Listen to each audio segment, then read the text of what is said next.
كيف تكفرون بالله وكنتم أمواتا فأحياكم ثم يميتكم ثم يحييكم ثم إليه ترجعون هو الذي خلق لكم ما في الأرض جميعا ثم استوى إلى السماء فسواهن سبع سماوات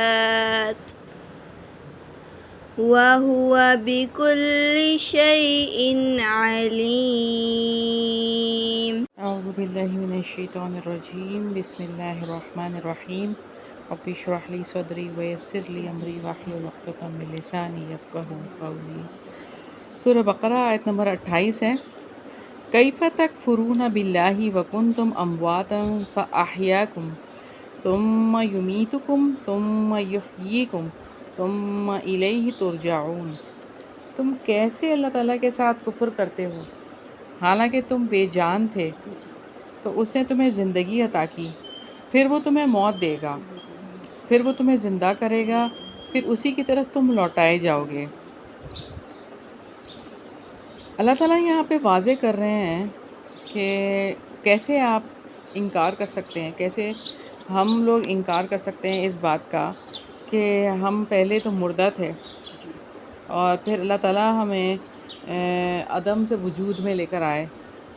تو اللہ تعالیٰ ایک اور جگہ پہ ارشاد فرماتے ہیں سورۃ دہر میں، هل أتى على الإنسان حين من الدهر لم يكن شيئا مذكورا۔ کیا انسان پر زمانے میں سے کوئی وقت ایسا بھی آیا ہے جب وہ قابل ذکر چیز ہی نہ تھا؟ تو ہم نہیں تھے۔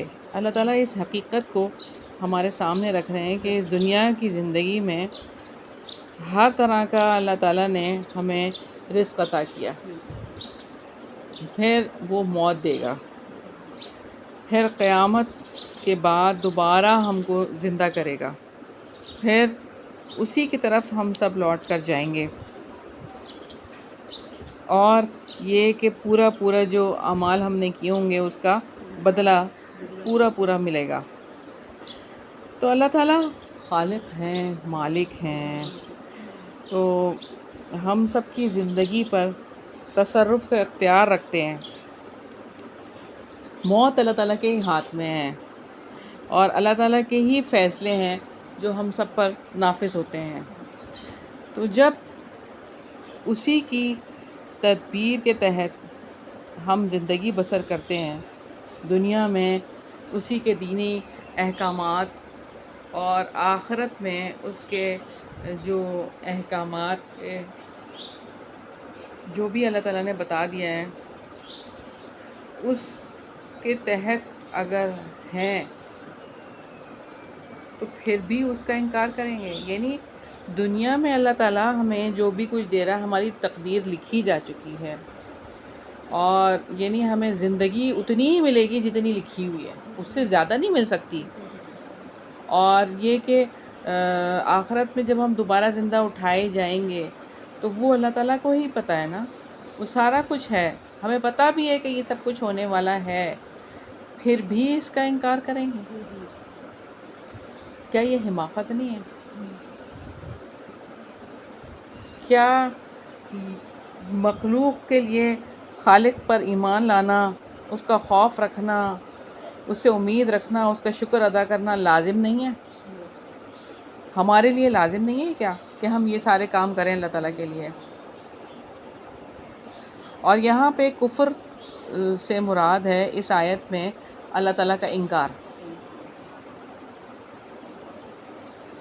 تو بات یہ ہے کہ اللہ تعالیٰ کے وجود اور اس کی عبادت کا انکار نہیں کیا جا سکتا۔ کیوں؟ اس لیے کہ ہم کچھ بھی نہیں تھے اور اللہ تعالیٰ نے ہمیں پیدا کیا، اور ہم آج ہیں تو کل ہماری موت آنے والی ہے۔ اللہ تعالیٰ ہمیں موت دے دیں گے اور ہماری موت کے بعد دوبارہ ہمیں زندگی ملے گی، موت کے بعد اسی کی طرف ہمیں چلے جانا ہے پلٹ کر۔ تو بس یہ بات جو ہے نا، یہ اس لیے ہے کہ ہم اللہ تعالیٰ کو مانیں اور اللہ تعالیٰ کی عبادت کریں، تاکہ ہم اچھے طور پر اللہ تعالیٰ کے سامنے پیش ہو سکیں۔ آیت نمبر 29 ہے، هو الذی خلق لکم ما فی الارض جمیعا ثم استوى إلى السماء فسواهن سبع سماوات وهو بكل شيء علیم۔ وہی ہے جس نے تمہارے لیے وہ سب کچھ پیدا کیا جو زمین میں ہے، پھر اس نے آسمان کی طرف توجہ فرمائی، پس اس نے ان کو درست کر کے 7 آسمان بنا دیے، اور وہ ہر چیز کو خوب جاننے والا ہے۔ تو یہاں پہ اللہ رب کریم جس نے پیدا کیا، اس نے رحم کرتے ہوئے زمین کی ساری جو چیزیں ہیں ان کو پیدا کیا، جس میں ہمارا نفع ہے، جس میں ہمارا فائدہ ہے۔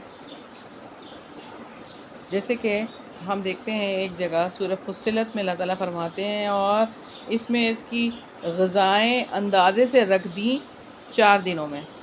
تو ہمارے لیے اللہ تعالیٰ نے ساری چیزیں دنیا میں رکھ دیں، اور ہمارے فائدے کے لیے یہ سب چیزیں اللہ تعالیٰ نے تخلیق فرمائی، ہمیں اچھی چیزیں کھانے کے لیے اور کہا گیا، اور خبیث چیزوں سے ہمیں منع کر دیا گیا کہ ہم پاک رہیں۔ اللہ تعالیٰ نے انسانوں پر بہت زیادہ احسانات کیا، یعنی ہم پر، کہ زمین کی ساری چیزیں ہمارے لیے پیدا کی، جتنی بھی چیزیں ہیں ہم ساری چیزیں استعمال کرتے ہیں زمین کی، اور اللہ تعالیٰ نے ہمیں زندگی دی، ہمیں رزق دینے والا بھی اللہ تعالیٰ ہے، اور ہمیں کتنا خوبصورت انداز سے اللہ تعالیٰ نے پیدا کیا ہے۔ اور کسی مخلوق کو اتنا خوبصورت نہیں بنایا جتنا کہ انسان کو بنایا ہے۔ اور اللہ تعالیٰ نے سب سے پیاری بات جو ہے وہ ہمیں بولنا سکھایا، اور یہ کہ ہمیں عقل دی، شعور دیا، اور کائنات جو جتنی بھی ہے وہ سب کچھ ہمارے لیے مسخر کر دیا، ہم جیسے چاہیں اس کو استعمال کر سکتے ہیں۔ اور یہ بات ہے، اللہ تعالیٰ فرما رہے ہیں ثم استویٰ الی السماء، پھر اس نے آسمان کی طرف توجہ فرمائی۔ اللہ تعالیٰ کا آسمان کی طرف چڑھنا اس سے مراد ہے اللہ تعالیٰ کا آسمانوں کے اوپر عرش پر جانا۔ خاص مواقع پر اللہ تعالیٰ آسمان دنیا پہ اترتے ہیں، آتے ہیں، اور یہ اللہ تعالیٰ کی صفات میں سے ہے جس پر اسی طرح ایمان رکھنا ضروری ہے جیسے اللہ تعالیٰ نے قرآن حکیم میں بیان کیا ہے، اور رسول اللہ صلی اللہ علیہ وسلم نے بھی اس کی وضاحت کی ہے۔ جیسے بتایا گیا ہے ویسے ہی ایمان رکھنا، اس کی کھوج میں نہیں جانا کہ وہ عرش کیسا ہے، کیا ہے، اور اللہ تعالیٰ کیسے وہاں پہ رہتے ہیں، یعنی اس کو نہیں سوچنا، بس وہ ہے، اللہ تعالیٰ وہاں پہ موجود ہیں، بس یہی اس کے اوپر ایمان لے کر آنا ہے بس۔ تو اور وہ اوپر ہے، سب سے اوپر